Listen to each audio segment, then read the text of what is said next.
Welcome back नाज़रीन। अब break पर जाने से पहले हम बांग्लादेश में होने वाले इलेक्शंस की बात कर रहे थे। अब हम बात करते हैं पाकिस्तान की, और पाकिस्तान में इस टाइम जो हॉट इशू है वो है बानी पीटीआई यानी कि इमरान खान। क्या इमरान खान साहब को एनआरओ मिल गया है? इमरान खान की जो आंख का एक मसला सामने आया हुआ है कि यहाँ तक कहा जा रहा है कि उनकी जो एक आंख की बिनाई है वो मुकम्मल तौर पर ख़त्म हो गई है और उनको बड़े एक टफ तरीके के साथ जेल में रखा हुआ है। अब आके उन्होंने ये स्टेटमेंट जो है वो जारी किया है। लेकिन हमारे जो पिछले प्रोग्राम थे, मैंने अपने प्रोग्राम के आगाज़ में भी ये कहा था कि शेख साहब ने इस बात से पर्दा हटाया था कि ये अंदर जो है ये कोई ना कोई डील हो रही है, एनआरओ की बात होगी। अब फाइनली वो बातें खुलकर सामने आ गई हैं। सर, अब आप क्या कहते हैं, क्या इमरान खान साहब को एनआरओ मिल गया है? अब वो भी इलाज के लिए लंदन रवाना हो जाएंगे इनकरीब? जी नहीं, अब ये हमने शुरू में भी थोड़ा सा डिस्कस किया है। ये जो सारे मामलात हैं ये हमें एक जिस तरह इसको कड़ी से कड़ी मिलाएं तो सारी चीज़ें हमें वाज़े तौर पे नज़र आएंगी। जिस तरह सुहेल अफरीदी साहब का जो मामला है वो जिस तरह हम पिछले दिनों से कुछ दिनों से हम देख रहे हैं कि वो कोर कमांडर पेशावर से भी मिले हैं और जो उनके बयानात में भी थोड़ी सी जो तलखी थी वो भी कमी होती हुई नज़र आ रही है। उसके बाद हम जो बैरिस्टर गौहर साहब हैं उनके बयानात में भी हैं। तो ये सारा एक माहौल बनाया जा रहा है। सारी एक जिस तरह माजी में भी हमने कुछ देखा था, कुछ प्लेटलेट्स वाले मामला हुए थे, तो ये बिल्कुल वही हमें वो कुछ चेन नज़र आ रही है। तो इसमें जो बड़ी जो मेजर डेवलपमेंट हुई है ना वो ये हुई है कि इन्होंने सुप्रीम कोर्ट से जो चीफ जस्टिस याहिया खान अफरीदी साहब हैं, पीटीआई ने उनसे रब्ता किया था कि जी हमें उनके हेल्थ के बारे में बहुत सारे इश्यूज़ हैं, उनके हेल्थ में की वजह से उनके घर वाले भी परेशान हैं, उनकी पार्टी भी परेशान है, एमपीएस भी परेशान है, एमएनएस भी परेशान है। तो वो उनके हेल्थ के लिए कुछ ऐसा कोई मैकेनिज़्म तैयार किया जाए या कोई ऐसे ही कोई एक्टिविटी की जाए जिसकी वजह से हमें जो है ना उनके हेल्थ के इश्यूज़ के बारे में जो है ना वो तसल्ली हो जाए। तो वो चीफ जस्टिस जो याहिया खान अफरीदी साहब हैं उन्होंने बड़ा एक अच्छा इकदाम किया था। उन्होंने इनकी तरफ से जो कुछ लोगों को कहा जा रहा था कि ये लोग जाके मिलेंगे, जो उन्होंने फिर सलमान सफदर साहब हैं, एक एडवोकेट हैं, तो जो इमरान खान साहब के वकील भी रहे हैं, तो उनको जो है ना वो एज ए कमीशन अपॉइंट किया कि वो जाके इमरान खान साहब से मिलें। वो इमरान खान साहब से मिलके वो देखें और जो सुप्रीम कोर्ट के अंदर जो है ना वो रिपोर्ट जमा कराएं। अच्छा, मैं इसमें थोड़ा सा आपको डिटेल में थोड़ा सा बताओ, जो रिपोर्ट जो आई है, जो जमा हुई है, उसके बारे में थोड़ा सा बताता चलूँगा। जिस वक्त चीफ जस्टिस याहिया अफरीदी साहब ने सलमान सफदर साहब को वहाँ अपॉइंट किया एज ए कमीशन, वो जाके उनकी सफाई की, सुथराई की, उनके खाने पीने के मामला देखें, उनको देखें कि क्या हेल्थ इश्यूज़ हैं। तो वो जो रिपोर्ट उन्होंने जमा कराई है वो 7 से 8 सफ़ों पर मुश्तमिल रिपोर्ट है और इसके ऊपर जो पिम्स के एग्जीक्यूटिव डायरेक्टर हैं डॉक्टर इमरान सिकंदर साहब, इसके भी दस्तखत मौजूद हैं। अच्छा। तो वो उन्होंने उस रिपोर्ट में लिखा है कि इमरान खान साहब को पिम्स लाया गया, उनको पिम्स लाने के बाद कोई उनका 20 मिनट का प्रोसीजर किया गया और 20 मिनट के प्रोसीजर के बाद उनको वापस भेज दिया गया। ये जो अफवाहें थी, उनका ऑपरेशन हुआ है, उनको 2 दिन रखा गया। अब ये देखें, ये बात वाज़े तौर पे सामने आ गई कि वो पिम्स गए हैं। पिम्स जाने के बाद वहाँ के जो स्पेशलिस्ट डॉक्टर्स हैं, वहाँ के डॉक्टरों ने इनका मुआयना किया है और 20 मिनट का जो वो पिम्स कर सकते थे, जो फैसिलिटीज़ उनके पास मौजूद थी, उन्होंने उनका इलाज किया है और वो 20 मिनट का प्रोसीजर किया है और 20 मिनट के बाद उनको वापस भेज दिया गया। अच्छा, उसके बाद सलमान सफदर साहब उस रिपोर्ट में लिखते हैं कि मैं 2 बजे के करीब डयाला जेल एंटर हुआ हूँ। एंटर होने के बाद 2:35 पे मेरी इमरान खान साहब से मुलाकात हुई। जेल सुप्रिटेंडेंट और असिस्टेंट जेल सुप्रिटेंडेंट भी उस वक़्त मौजूद थे। जो उन्होंने बताया है वो ये चीज़ बताई है कि इमरान खान साहब ने कहा है कि 3 माह पहले तक मेरी बिनाई दाईं आँख की बिल्कुल ठीक थी। 3 माह पहले मुझे धुंधला नज़र आना शुरू हुआ है और धुंधला नज़र आने के बाद जो उनकी बिनाई जो है ना वो कम होती गई है। अच्छा, इसमें जो एक चीज़ जो खुलकर सामने आई है वो ये है कि जो इमरान खान ने अपने तहफ़्फ़ुज़ात का इजहार किया है, जो पुराने जो सुप्रिटेंडेंट जेल थे अब्दुल गफूर अंजुम साहब, अच्छा। उनके बारे में उन्होंने अपने तवज़ात का इजहार किया है कि जी मैंने आँख का भी मसला था, मैं उनको बताता रहा हूँ, क्योंकि एज फैक्टर है, एज फैक्टर की वजह से मेरे दांतों का भी मसला था। लेकिन अब्दुल गफूर अंजुम साहब ने कुछ मेरी हेल्थ की तरफ कोई तवज्जो नहीं दी।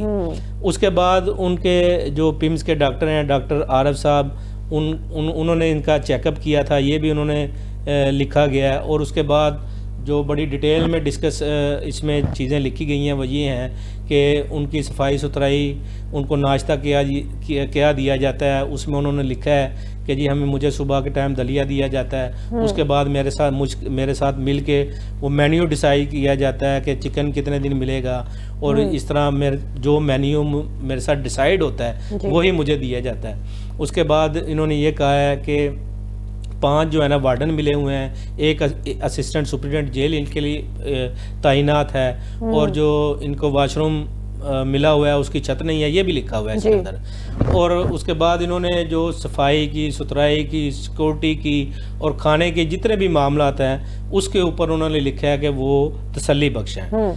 अच्छा नयाब, इसमें मैं आपको ये थोड़ा सा और बताता चलूँ कि ये जो असल मकसद था, ये पीटीए का मकसद ये था कि इनको सुप्रीम कोर्ट से कोई और रिलीफ मिले, लेकिन यहाँ से इनको भी कोई बड़ा रिलीफ नहीं मिल सका।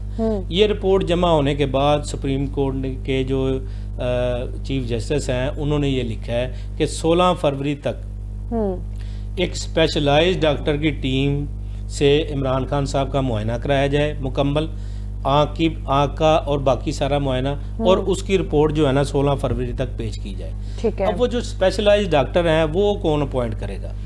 वो स्पेशलाइज्ड डॉक्टर हुकूमत ने अपॉइंट करने हैं। अब वो स्पेशलाइज्ड डॉक्टर ये भी लिख के दे सकते हैं, ये मैं आपको टर्निंग पॉइंट बता रहा हूँ, ये लिख के दे सकते हैं कि जी इनका जो इलाज है वो बाहर हो सकता है जी। इनका इलाज पिम्स में नहीं हो सकता, इनके इलाज के लिए इनको बाहर लेकर जाना पड़ेगा, या इनका इलाज जेल में ही हो सकता है।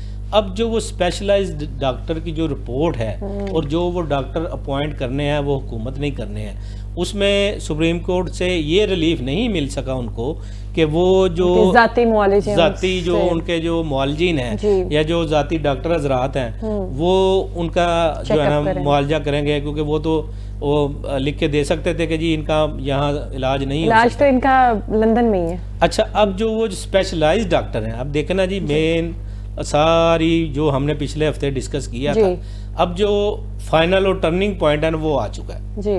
अब यहाँ डिसाइड होना है कि इमरान खान साहब जेल में रहेंगे, इमरान खान साहब का जो इलाज है यहाँ होगा, या इमरान साहब का इलाज जो है ना पाकिस्तान से बाहर होगा। अब वो जो स्पेशलाइज्ड डॉक्टर की टीम जो है ना वो जो अपॉइंट होगी उस पे जो है ना वो सारा डिसाइड होगा कि अब जो है ना इमरान खान साहब की जो आँख की 85% बिनाई चली गई है, अब वो बिनाई बाहर के इलाज से वापस आएगी या यहाँ से इलाज से होगी। क्योंकि सर जैसा कि उन्होंने यही अपने स्टेटमेंट में बोला कि 3 माह पहले तो मेरी 6/6 थी जो उनका वीएन था। और एक और भी बात सर कल देखने में आई कि अलीमा खान साहिबा जो हैं कल पहली बार उनको उनकी आंखों में आंसू देखे गए, और बड़ा ही एक ठीक है सर उनके भाई भी हैं, और जैसा कि वो इसमें हाँ के अलावा ना कोई जो चीज़ है ना वहाँ उस रिपोर्ट में कोई ऐसी नज़र नहीं आई। देखें जी, वो उनका एक बुनियादी हक है, उनका इलाज होना चाहिए, वो पिम्स में हो, वो जेल के अंदर हो। लेकिन जो वो एक पीटीआई ने एक हाइप बनाई हुई थी ना, जो वो एक चाह रहे थे कि सुप्रीम कोर्ट से कोई बड़ा रिलीफ मिल जाए, लेकिन वो ऐसा कोई मिल नहीं सका। जो इनके सुप्रीम कोर्ट से इनकी एक्सेप्टेशन थी ना वो बहुत ज़्यादा थी इससे, कि कोई ऐसी चीज़ मिल जाए या ऐसा कोई क्लू मिल जाए जिससे जो है ना इमरान खान साहब की रिहाई के लिए कोई राहें हमवार हों या इमरान साहब की रिहाई की तरफ कोई रास्ता जा सके। लेकिन सुप्रीम कोर्ट ने ऐसा कोई इकदाम किया नहीं है। उन्होंने ये कहा है कि 16 फरवरी तक स्पेशलाइज्ड डॉक्टर की एक टीम बनेगी, ठीक है, वो टीम डिसाइड करेगी, इनकी एक तो मेडिकल रिपोर्ट वहाँ जमा होगी, और वो जो भी चीज़ें वो स्पेशलाइज्ड टीम जो है ना वो सुप्रीम कोर्ट को डायरेक्शन देगी या सुप्रीम कोर्ट में वो रिपोर्ट जमा कराएगी, तो सुप्रीम कोर्ट उस हवाले से फिर अगली डायरेक्शन जो है ना बिल्कुल, और फिर पता चलेगा कि क्या जो है बानी पीछे आए इमरान खान साहब रिहा हो रहे हैं, नहीं हो रहे, क्या उनका इलाज जेल में होगा या किसी बाहर के मुल्क में जाकर होगा। सर आगे बढ़ते हैं, अब बात करते हैं हम जो है पाकिस्तान और इंडिया के मैच की। जो है आईसीसी को घुटने टेकने पर मजबूर कर दिया पाकिस्तान ने, इसमें कोई शक नहीं। और सर अब पाकिस्तान और इंडिया का जो मैच है इसमें पाकिस्तान की जीत होगी या हार होगी, इसमें तोता साहब क्या कहते हैं? अच्छा नया, मैं आपको छोटी सी बात एक बताता चलूं कि वो 15 फरवरी को जो मैच हो रहा है पाकिस्तान का इंडिया का जी, उसमें तो देखें अभी फैसला होना बाकी है कि पाकिस्तान की हार होगी या जीत होगी जी। लेकिन मैं ये एक बात आपको बताता चलूं कि पाकिस्तान ने सफारतकारी के महाज के ऊपर इंडिया को यहाँ जो खेलों के महाज के ऊपर हर जगह शिकस्त दे दी, नाकों से नीचे पुआए सर। आप इंडियन मीडिया उठा के देखेंगे, वहाँ के जो विक्रांत गुप्ता हैं, जो दूसरे लोग हैं, वो ऐसे लोग जो उनके बैठे हुए हैं, ना उनको बोलने का पता है, ना उनको कोई तहजीब का पता है। देखें वो जो आप उनकी लैंग्वेज से वो आपको पता लग जाता है कि इन लोगों की जहनीत क्या है।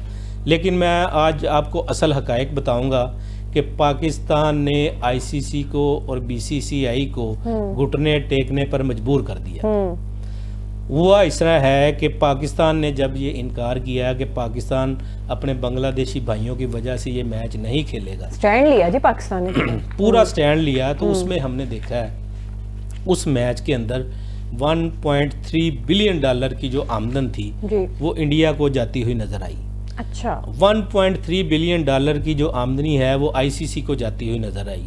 उसके बाद जो है ना उसके इफेक्ट्स जो है ना वो श्रीलंकन जो क्रिकेट बोर्ड के ऊपर भी आ रहे थे जी। तो श्रीलंका के और पाकिस्तान के ताल्लुकात आपको पता है माजी में भी बहुत बेहतरीन रहे हैं। जिस वक्त पूरी दुनिया के लोग दहशतगर्दी की वजह से पाकिस्तान में क्रिकेट खेलने से इनकार करते थे, उस वक्त Sri Lankan cricket board Pakistan cricket board के साथ खड़ा हुआ था।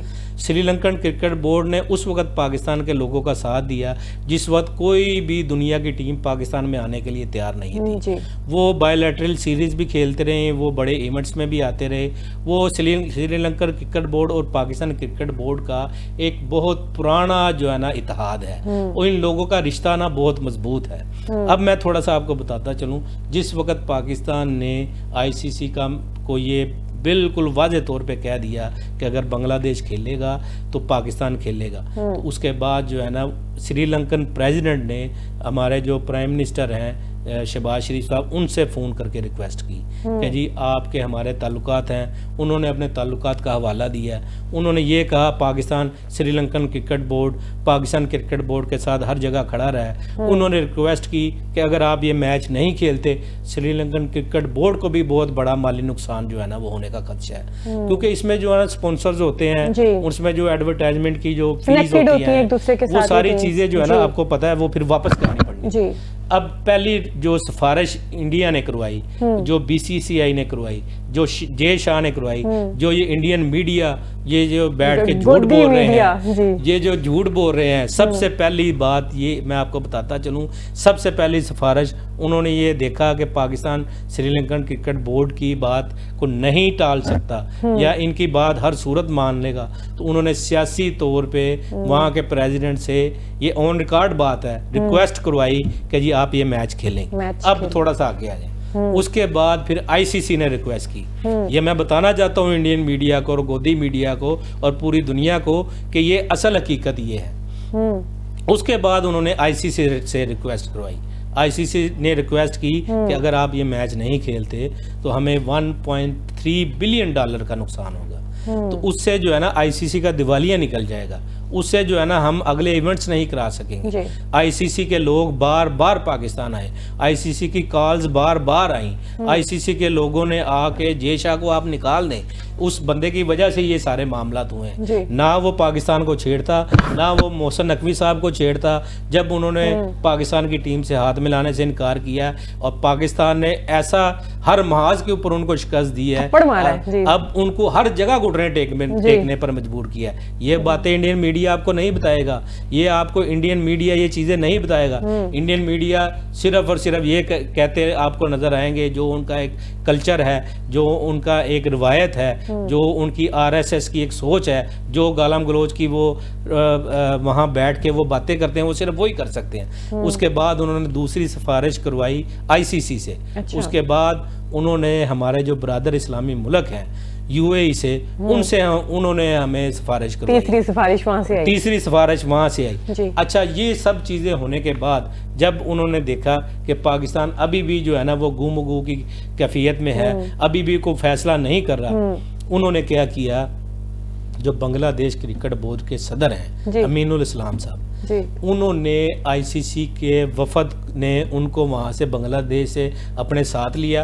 आप जब देखते हैं ना, अब हमें नजर आता है जब किसी बंदे को मनाना हो तो किस तरह जो लोग इकट्ठे होके जाते हैं, जाकर सालसी का किरदार अदा करते हैं, तरले मिनते करते हैं कि जी आप बात मान जाए। मैं आपको ये नया बात बताता चलूं, इस इवेंट के बाद, इस मामले के बाद, इस पाकिस्तान के स्टैंड लेने के बाद आईसीसी की जो एक हठधर्मी थी, आईसीसी की और बीसीसीआई की जो एक बदमाशी थी, आईसीसी का जो एक दोहरापन था, उसके खिलाफ ये बारिश का पहला कतरा साबित हुआ है। आईसीसी भी घुटने टेकने पर मजबूर हुआ है, बीसीसीआई भी घुटने टेकने पर मजबूर हुआ है, और इन्होंने पूरी दुनिया से पाकिस्तान क्रिकेट बोर्ड को, पीसीबी को, पाकिस्तान की हुकूमत को ये सिफारिशें करवाई हैं। अच्छा, उसके बाद इन्होंने क्या किया है, अमीनुल इस्लाम साहब को साथ लिया है। साथ लेने के बाद जो है ना वो उनको साथ लेकर आए हैं। फिर जो है ना आईसीसी की, पीसीबी के जो हमारे ओहदेदारान हैं उनसे मुलाकात हुई है।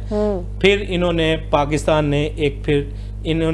पाकिस्तान ने तो इनके सामने बहुत सारी टर्म्स एंड कंडीशन रखी थी, लेकिन इन्होंने 3 टर्म्स एंड कंडीशन के ऊपर पाकिस्तान को फाइनल किया है। वो मैं आपको थोड़ा सा बताऊंगा कि वक्त की तो कमी है, लेकिन मैं आपको वो ज़रूरी है, वो मैं आपको, पहली जो कंडीशन थी वो ये रखी गई कि आईसीसी बांग्लादेश के ऊपर कोई प्लंटी नहीं लगाएगा। अच्छा। वो फाइनेंशियल प्लंटी हो, वो स्पोर्ट्स प्लंटी हो, वो कोई मैचेस की पाबंदी हो, बांग्लादेश का जो पहले स्टेटस था इस इवेंट से पहले, जिस वक्त बांग्लादेश ने बाइकाट किया है, इससे पहले जो पहला स्टेटस था बिल्कुल वही बहाल किया जाएगा। बांग्लादेश के बिल्कुल आईसीसी के एक मुअज़्ज़ज़ मेंबर के तौर पर एक्सेप्ट किया जाएगा। नया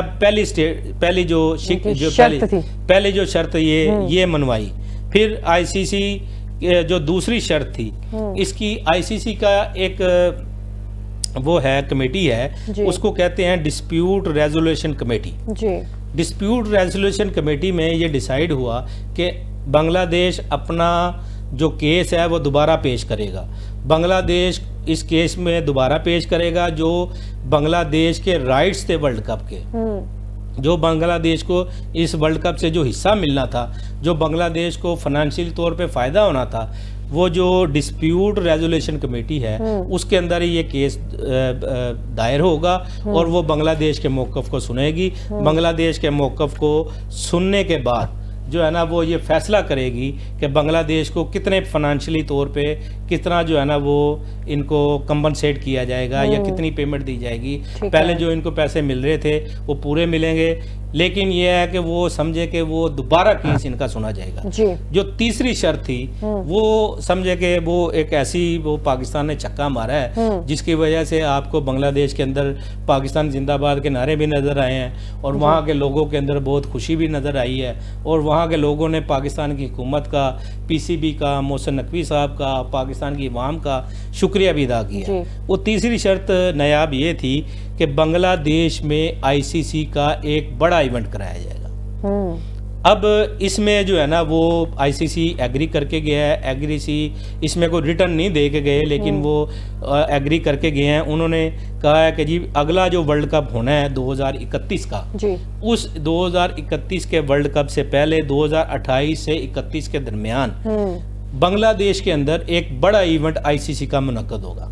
वो वुमेन वर्ल्ड कप भी हो सकता है, वो कोई और इवेंट भी हो सकता है, वो T20 भी हो सकता है, वो चैंपियन ट्रॉफी भी हो सकती है, वो कुछ भी हो सकता है, कुछ ना कुछ ऑर्गेनाइज किया जाएगा। अब ये देखें ना नयाब, अब आप ये देखें कि 15 फरवरी को जो मैच होना है, आप उसको तो अभी छोड़ दे, उसकी तो हार जीत का फैसला होना बाकी है। अब ये जो एविडेंस दिए, ये ऑन रिकॉर्ड जो बातें हैं, इंडियन मीडिया जो मर्जी झूठ बोलता रहे, इंडियन लोग जो मर्जी कहते रहे, बीसीसीआई जो मर्जी कहता रहे, आप आईसीसी जो मर्जी कहता रहे। अब आप ये देखें आईसीसी का वफद जब अमीनुल इस्लाम को लेके, उससे पहले वो श्रीलंकन प्रेसिडेंट का फ़ोन करवाते हैं, आईसीसी के जो है ना लोगों की सिफारिश आती है, उसके बाद हमारे यूएई हमारा जो ब्रादर मुल्क है वहाँ से जो है ना सिफारिश करवाते हैं। इसके अलावा भी बहुत सारे उन्होंने जो है ना वो प्लेटफार्म इस्तेमाल किए हैं, लेकिन मैं आपको वो चीज़ें बता रहा हूँ जो सीधा चीज़ें हैं। जो लोग ये कह रहे हैं कि पाकिस्तान ने घुटने टेक दिए हैं कि पाकिस्तान जो है ना वो दोबारा मैच खेल रहा है, तो वो हमने उनको मजबूर किया है पाबंदियों की वजह से, ऐसी कोई बात नहीं थी, ऐसी कोई बात हुई नहीं है। ये जो मैंने सारे सर्कमस्टेंसेस आपको बताए हैं, ये जो सारी चीज़ें मैंने आपको बताई हैं, पाकिस्तान ने स्पोर्ट्स के महाज के ऊपर इंडिया को हर जगह शिकस्त दी है, हर जगह शिकस्त। और पाकिस्तान ने जिस तरीके से बांग्लादेश के साथ स्टैंड लिया है, अब ये देखें पाकिस्तान की सफारती इतनी बड़ी कामयाबी है, इतनी बड़ी कामयाबी है नायाब के इसकी आपको मुस्तकबिल में बहुत सारे असरात भी नज़र आएंगे। बिल्कुल सर, अब ये तो बहुत ही खुशाइन है, क्योंकि देखें इस तरीके से बांग्लादेश के साथ जो है ताल्लुकात और मुस्तहकम हो गए, मजबूत हो गए, और इंडिया को एक दफ़ा फिर से जो है मुंह की खानी पड़ी बांग्लादेश से भी, पाकिस्तान से भी। सर अब क्विक क्वेश्चन मैं आपसे करूंगी, नोशकी में BLA के सरबराह बशीर ज़ेब के घर को मस्मार करने की आखिर क्या वजह बनी है? बशीर ज़ेब के घर को किन लोगों ने मस्मार किया? देखिए नयाब, हमने प्रोग्राम में पहले भी हमने डिस्कस किया है कि वहाँ के लोग जो है ना, वहाँ के जो बलूचिस्तान की अवाम है, वो इन सरदारों को जो कई सालों से मुसल्लत हैं वो और BLA को, BLF को, BYS को, ये इनको पसंद नहीं करती। अब ये जो वहाँ बशीर ज़ेब का घर मस्मार किया गया है, वो वहाँ के जो लोकल लोग हैं, लोकल मुजाहिरीन हैं, वहाँ के जो बलोचिस्तान के जो वहाँ के नोशकी के जो कबाइल के लोग हैं, वो वहाँ के रहने वाले लोग हैं, उन्होंने ये किया। अब उनको ये बात समझ आ चुकी है कि ये BLA का जो बयानिया है, BLA का जो मकसद है, या BLA के जो लोग हैं वो कहाँ से ऑपरेट हो रहे हैं। अब उनको ये समझ आ रही है इनके पीछे अफगानिस्तान है। अफगानिस्तान के पीछे कौन है? अफगानिस्तान के पीछे इंडिया की फंडिंग है और इसराइल की फंडिंग है। जो वहाँ का जो असला इस्तेमाल किया गया है वो इसराइल का असला है, जो अमेरिका असला वहाँ छोड़ के गया हुआ है उसका असला है। अब लोगों को ये समझ आ चुकी है कि ये जो जंग लड़ रहे हैं, ये जंग हमारी जंग नहीं है, ये लोग सिर्फ डॉलरों की जंग लड़ रहे हैं। अब इसमें हमने पिछले प्रोग्राम में हमने बहुत डिटेल में डिस्कस किया था, वो वहाँ की जो दहशतगर्द जो लड़कियां मारी गई हैं, मारवी बलोच है, माइल बलोच है, और एक बीबी पकड़ी गई थी अजरा बलोच के नाम से, उसने जो इंकशाफात किए थे वो आपके सामने हैं जी, हमने डिस्कस किया था अपने लास्ट प्रोग्राम में। तो उसमें वो वहाँ के लोग ये सारी चीज़ें समझ चुके हैं, और वहाँ के लोग अब बड़े वाज़ेह तौर पे, जिस तरह ये सरदार अख्तर मेंगल साहब एक पेश करते हैं कि जो बलोचिस्तान का एक मन घड़त जो है ना लोगों के सामने एक व्यू लेके आते हैं, वो ऐसी कोई बात नहीं है वहाँ। अब मैं आपको थोड़ा सा बताता चलूँ नवाब, ये जो सरदार अख्तर मेंगल साहब हैं, ये देखें अगर ये मुहब्ब वतन हो तो वहाँ के जो आपको नज़र आएगा, वहाँ एक रईसानी ख़ानदान है, और हमारे वहाँ एक रहे हैं सनाउल्लाह ज़ोहरी साहब भी हैं, उनका आधा ख़ानदान इन दहशत गर्दों ने जो है ना वो शहीद कर दिया। वो क्यों कर दिया? वहाँ के जो रईसानी ख़ानदान है वो उनको भी आधे से ज़्यादा ख़ानदान को शहीद कर दिया गया, और उनके बाप बेटा जो है ना वो दोनों शहीद हो गए थे। उनके जो दादा थे गौस रईसानी साहब, तो वो पहले शहीद कर दिए गए थे। क्योंकि वो ये क्यों किया जाता है? वो इसीलिए किया जाता है, ये लोग मुहिब्बे वतन है। सरफराज अकबर बूटी साहब को थ्रेट क्यों दिए जाते हैं वहाँ के CM को? वो मुहिब्बे वतन है, वो पाकिस्तान की बात करते हैं, वो पाकिस्तान के बयानिए की बात करते हैं, पाकिस्तान की फौज की बात करते हैं, वो पाकिस्तान की वफाकी हुकूमत के साथ खड़े हुए हैं। इन सरदार अख्तर मेंगल साहब को और महमूद अचकज़ई साहब को कोई थ्रेट नहीं आता, ना इनके ऊपर कोई अटैक होता है। ये क्यों नहीं होता? क्योंकि ये लोग मुहिब्बे वतन नहीं है, ना वो उनके अगेंस्ट से बात ही करते हैं, जैसे कि आपने अपनी गुफ्तगू में कहा। सर बस लास्ट क्वेश्चन आपसे करूंगी, टाइम की बहुत किल्लत है। सर ये जो भी बसंत मनाई गई है 6, 7, 8 फरवरी को, मरियम नवाज साहिबा ने बसंत की इजाज़त दी, लाहौरियों ने बड़े पुरजोश तरीके के साथ जो है कई सालों के बाद, कई दहाइयों के बाद जो है बसंत को सेलिब्रेट किया। PTI का एहतजाज जो था वो हो गया बो काटा। आप क्या समझते हैं, हुकूमत का बसंत प्लान कामयाब हो गया है? अब देखें नयाब, 8 फरवरी को जो एक बयानिया बनाया गया था, जिस तरह PTI की तरफ से और जो तहफ़्फ़ुज़ आईन पाकिस्तान की तरफ से, महमूद खान अचकज़ई साहब की तरफ से, अल्लामा नासिर अब्बास रिजवी की तरफ से जो एक बयानिया दिया गया था कि जी हम शटर डाउन कर देंगे, पहिया जाम कर देंगे, वो सारी चीज़ें करेंगे, तो अगर हमने उस 8 फरवरी को अगर देखा है तो हमें तो सारे जो लोग हैं, हमें पीटीआई के लोग हैं, अलीमा खान भी और बहुत सारे जो इनके जय्यद किस्म के जो लीडरान हैं वो हमें बसंत बनाते हुए नजर आए। तो इसका मतलब क्या हुआ? तो इनकी 8 फरवरी की तो कॉल कामयाब नहीं हुई, तो मरियम नवाज शरीफ साहिबा की जो है ना वो बसंत की कॉल कामयाब हो, बसंत की कॉल। और देखें एक अफवाहें ही हैं सर कि वो कह रही हैं कि जी ईद के बाद फिर बसंत मनाई जाएगी। अब देखते हैं बसंत कितनी को बार मनाई जाती है। नाज़रीन अभी तक के लिए इतना ही। उम्मीद करती हूँ आपको जो है बड़ी ज़बरदस्त बातें जिस तरीके से हकायक सामने रखे शेख साहब ने वो पसंद आए होंगे, और बहुत सारी ऐसी बातें भी शेख साहब ने बताई होंगी जो शायद आपके नॉलेज में पहले यकीनन नहीं होंगी। अभी तक के लिए हमें दीजिए इजाज़त। कल इंशाल्लाह फिर आपसे मुलाकात करेंगे। अल्लाह हाफ़िज़।